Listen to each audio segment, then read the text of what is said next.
Hey, everybody. This is Mike Belcito, co-founder of Product Collective, and we're back for another industry interview. So thank you very much for joining us. Appreciate you taking the time out of your day. Hopefully you are eating a great lunch, or maybe it's past lunchtime, or if you're on the West Coast, it's probably not even lunch yet. But anyway, I'm just glad that you're here with us for this industry interview session.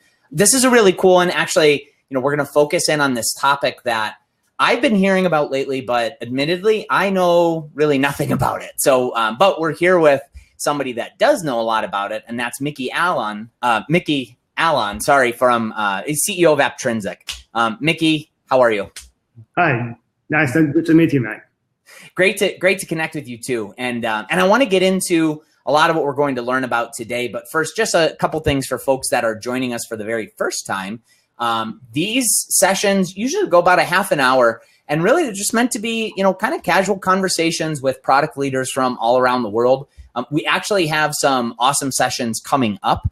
In fact, there are several that are posted. I know we have John Zaratsky, the co-author of the book Sprint, Melissa Perry. She has a book coming out too called The Build Trap.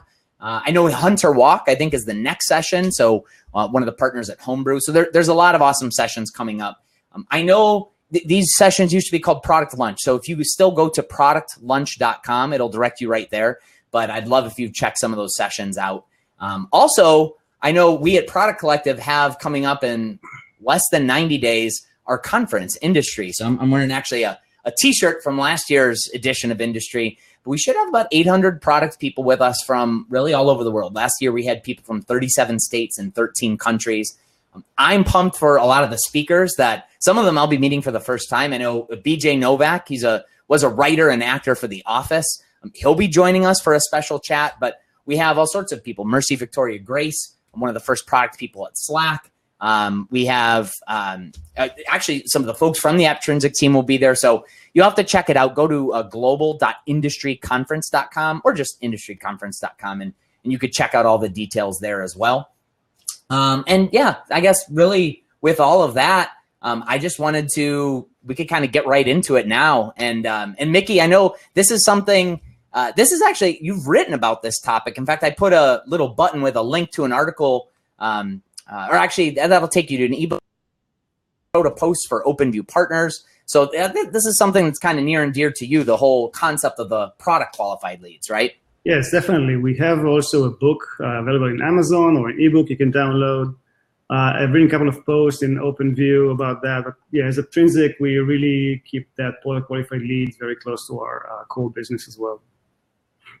Yeah, and I know that this is a topic that, or a concept, I should say, that is kind of relatively new, right? It's not something that has just always existed in the field of product management, something that's kind of come to light. And I'm curious if there are specific changes that have happened specifically within the software industry that has sort of brought this, emergence of the product qualified lead and kind of made the topic relevant.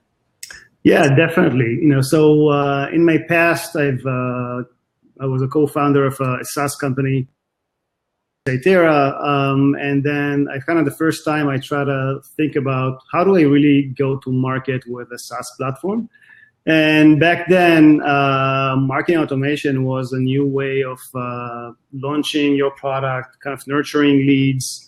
But it felt like, it's a very cool way to use the MQL strategy versus PQL that, started to kind of come to my mind. How do I really take it to the next level? So it's a new concept, and the macro changes that's happening in the market today are kind of, we are seeing that in the past 8 years, we moved from on-premises to subscription, to the cloud in subscription model. So I would call this a subscription economy, for instance, that is driving a bottom-up approach as well in the decision process as well.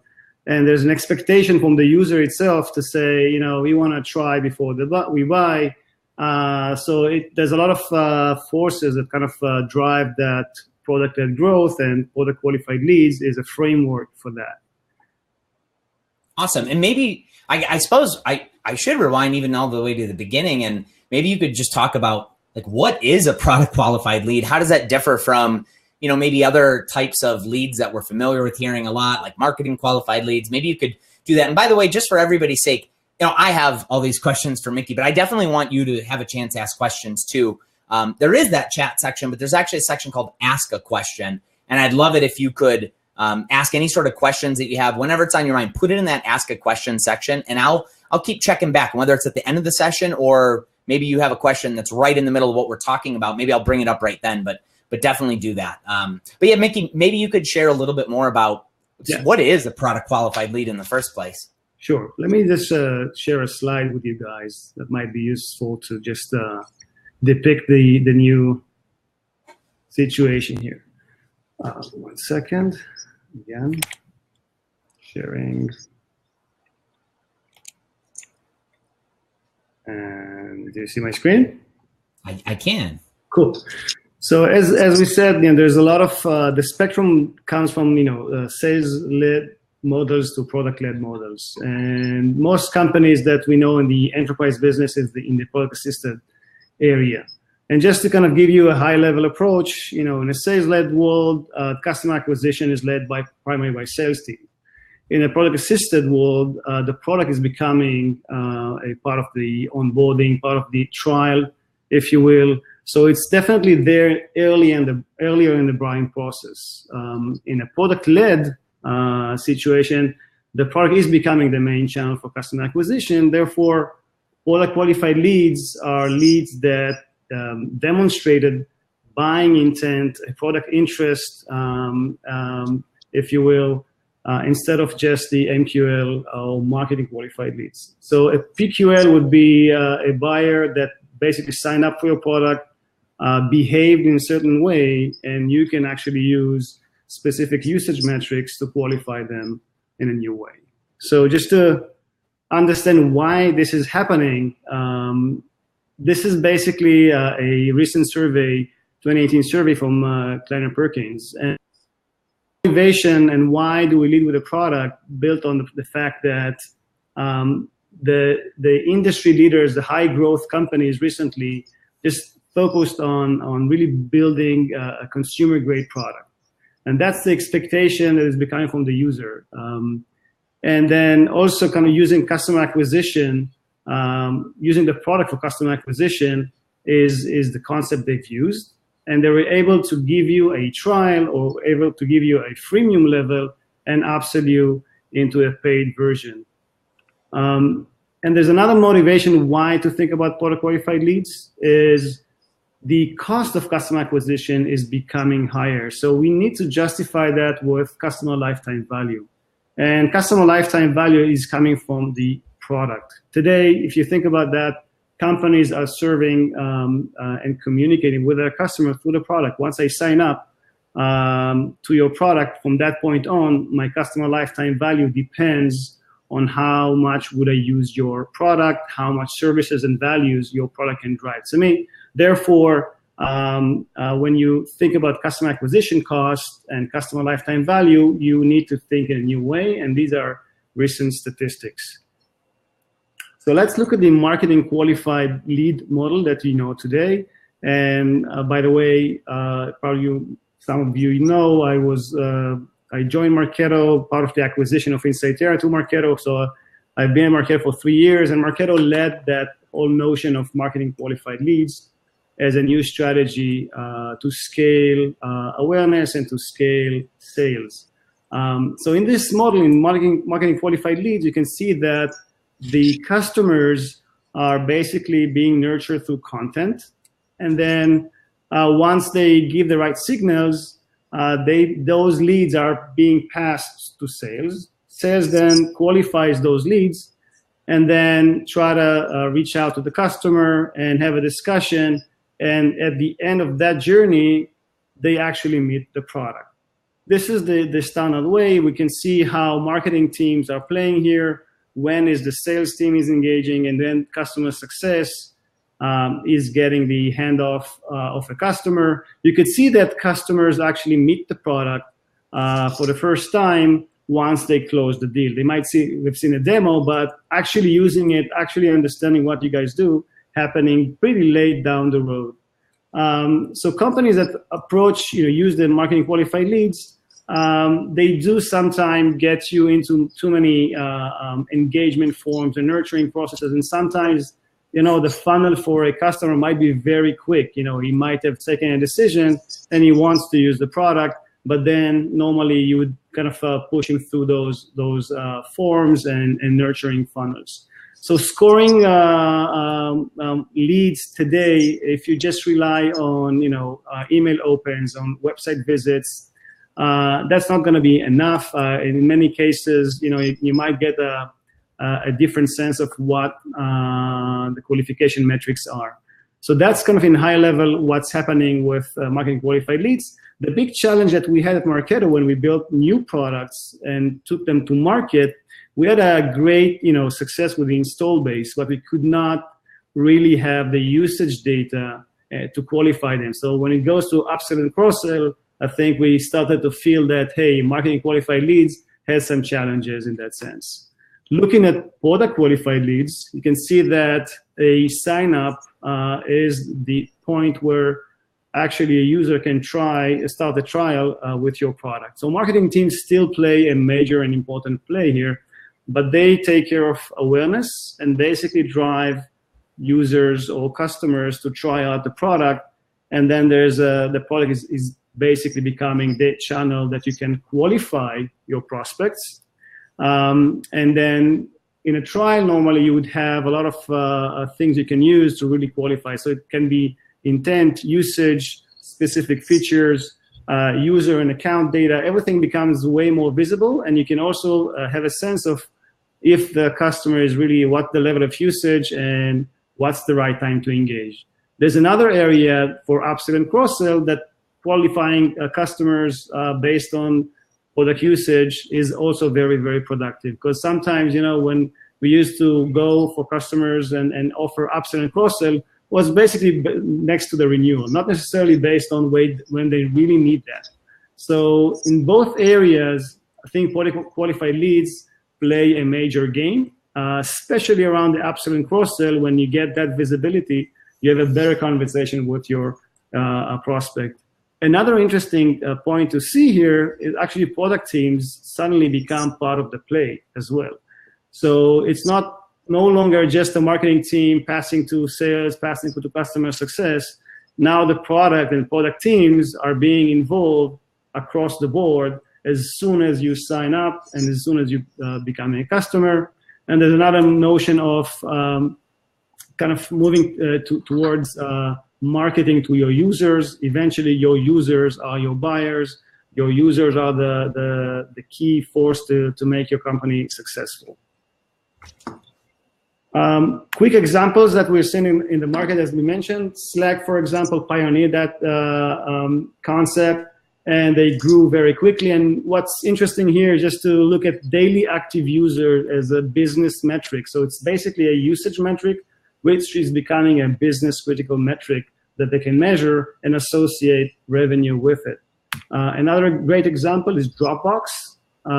Again, started from a consumer, very individual solution and grew to a platform. And again, you can see that number of users and revenue are associated. So if you think about business metrics, suddenly usage metrics are becoming very important metrics. So even if you take into qualified leads as a metric, you can really qualify as well what's the overall state of the funnel.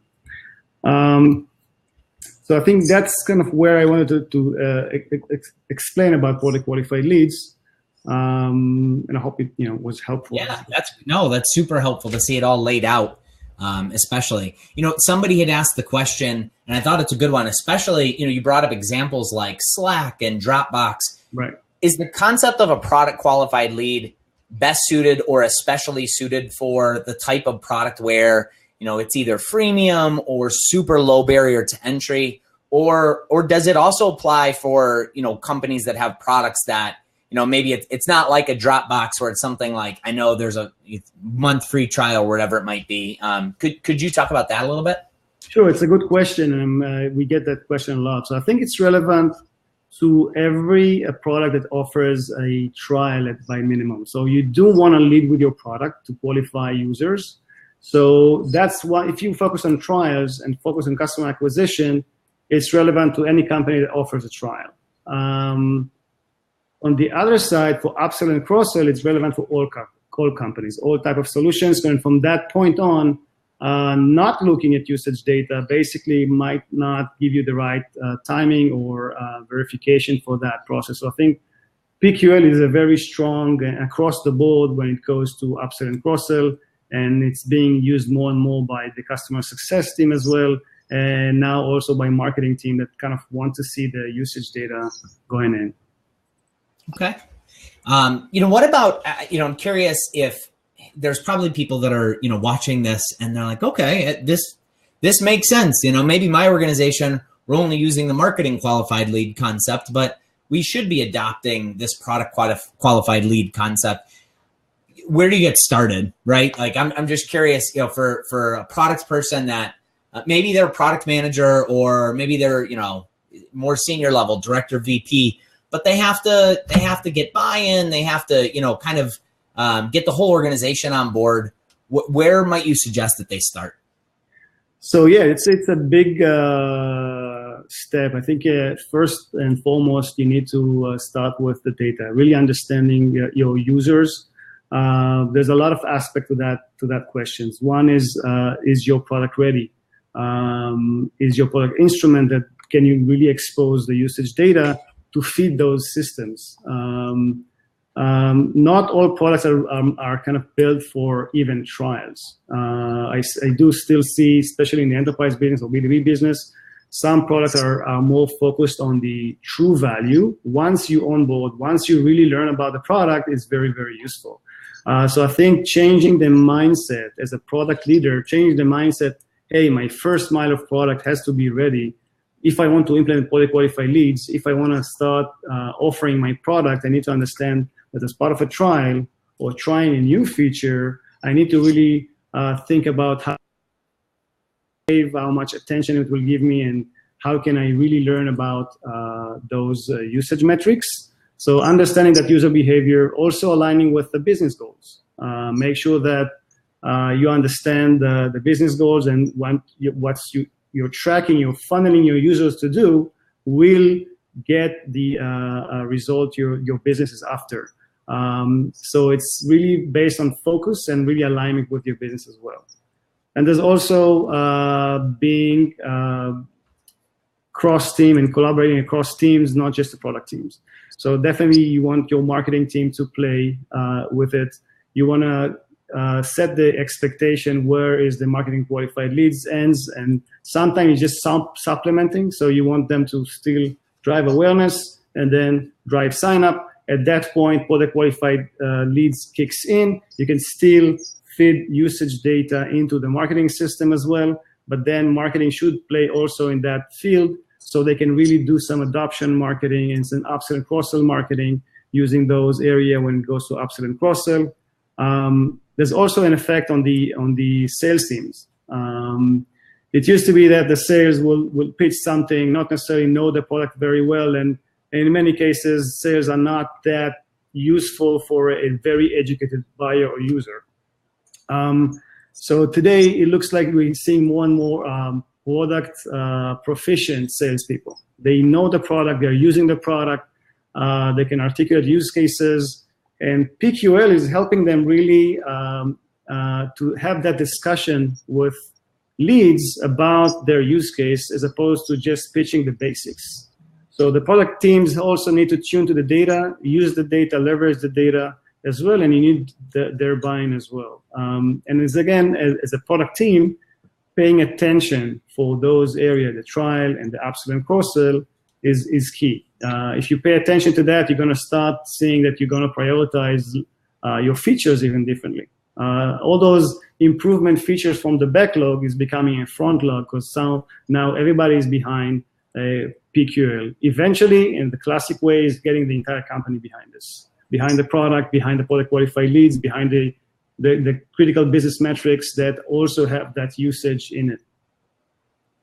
Yeah. No, that's great. And would you say like when you think about, again, we learned a little bit about the concept of marketing qualified leads, and now this is product qualified leads. Is this something that typically would replace, or would you say more supplement, marketing qualified leads? Would you see organizations sort of bringing both on as important metrics? It's a good question. I think it goes back to the question we actually had, but if you're completely product-led, so trial is definitely it's a full PQL. It basically replaces the MQL. You always push for a trial, but it's definitely more relevant for solutions like Dropbox and something like. It's a very straightforward. It's the main core value and feature is very clear. So in this case, it looks like the PQL can completely take over. You still do the marketing activities, but the number one thing every sign up is a product sign up. In many cases with product assisted, the marketing, the MQL is supplementing the solution. Even at Aptrinsic, we still use our notion of MQL to nurture users that just heard about Aptrinsic, and so they understand what the solution is all about, and then seeing once they're ready to actually take action and trial, which is related sometimes to the fact that they have a compelling event in their company. So we do push both of them forward, but there's MQL is moving towards awareness to sign up, and then from sign up onwards is a PQL, which really complement that framework. That's great. I want to take another question from the audience. And by the way, if anybody else has questions, now would be the time to ask, because we probably only have time for a couple more. But this question is coming from somebody that is they have an enterprise product, and they're considering of using benefits of PQLs as justification to build out a trial concept, which it sounds like they don't have quite yet for their enterprise platform. So they were just asking, any thoughts on really how to approach, using the PQL concept for a SaaS enterprise platform? Yeah, I think, again, it goes back to really preparing that notion, understanding the customer journey, mapping the customer journey, what you want them to achieve during a trial, or if you're building a self-service model, just what would be the goal, and then kind of really building and understanding the product gap that you might have.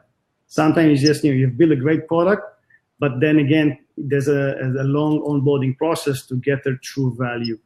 So thinking about early value, how can you, because it's not just, it's a go-to-market notion as well, right? So if you're building, moving from an enterprise product, sales-led model, and now you want to be product-led, that basically means you have a huge potential to grow quickly.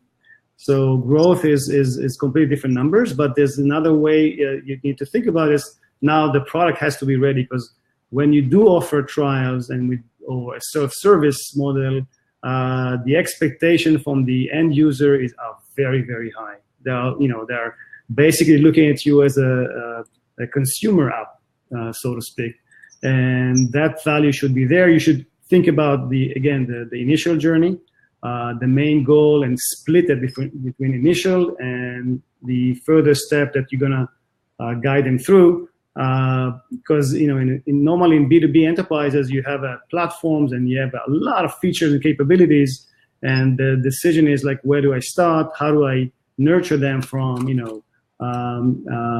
stage 1, stage 2, stage 3?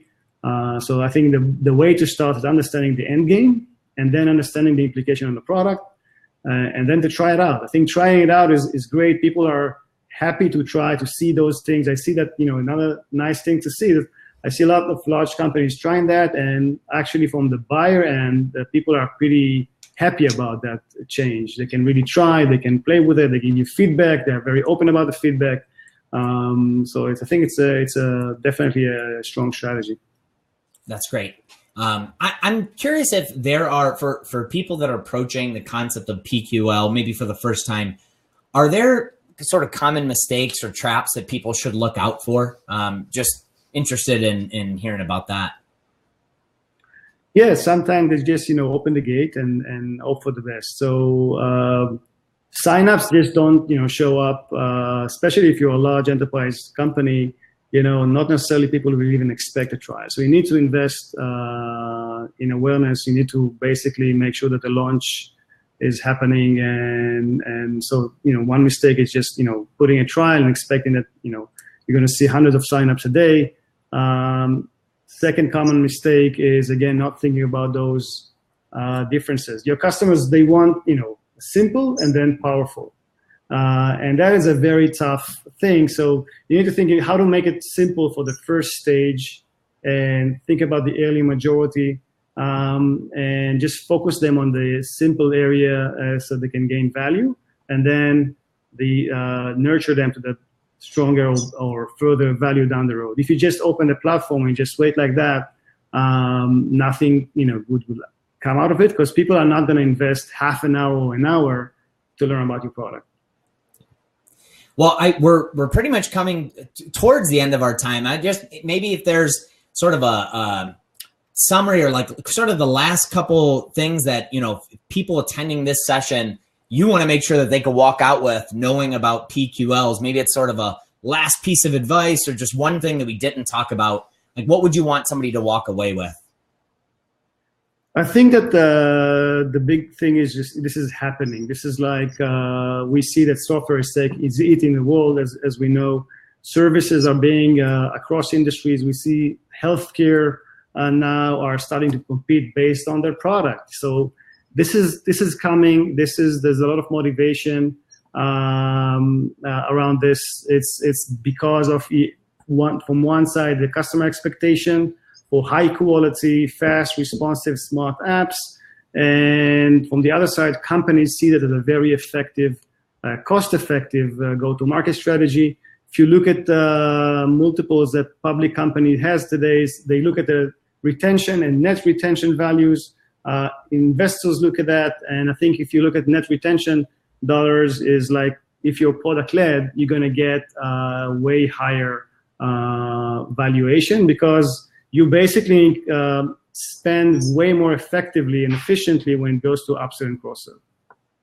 Yeah, well, I appreciate that. And I did want to make sure that we could talk about, and somebody even asked about this. Somebody had asked, hey, does the Aptrinsic platform, help me as a product person sort of, track the PQL journey? And, I definitely want to make sure we could talk about Aptrinsic. And I know this is something that for product people, it's an analytics platform that it's already trusted by a lot of folks, but maybe you could answer that question and talk just a little bit more about that before we wrap up. Yeah, sure. So Aptrinsic is a product experience platform. We do collect all usage data, so that visibility is something you can get with Aptrinsic. The big difference is also we're actionable analytics. So you can actually take action, you can actually guide users to the right path. So we really span from trials to adoption to upsell cross-sell as a platform. And we think about product teams first. We're kind of the product usage platform for product teams that they can start associating feature usage with revenue, start become more growth-oriented. So this is what we actually built Aptrinsic for as a platform, to really put the product in the focus and the company behind it. And for that, we provide both capabilities. Well, I appreciate you, sharing everything that you know about product qualified leads with us today. I know this session is going to be available immediately to stream. So for folks that are here, if maybe there's somebody that you thought should have been in on this session, you could send them this link and they can watch the video. But also, again, that green button, it should be a green button, I think, for everybody. That'll lead you to some awesome information that's coming from the Aptrinsic team. But I also encourage everybody to read some of the posts that Mickey wrote on the topic. I know, again, you wrote some for OpenView partners in the past. And if any of you are going to be at Industry with us this October, again, the Aptrinsic team will be there with us. So we could definitely continue the conversation in person. But really, with all that, Mickey, I just appreciate you being here for this industry interview. Thank you so much. Thank you very much for having me. Awesome. And everybody, thank you for attending. And hopefully we could see you at some future industry interviews. So have a good rest of the day, and I'll see you all soon.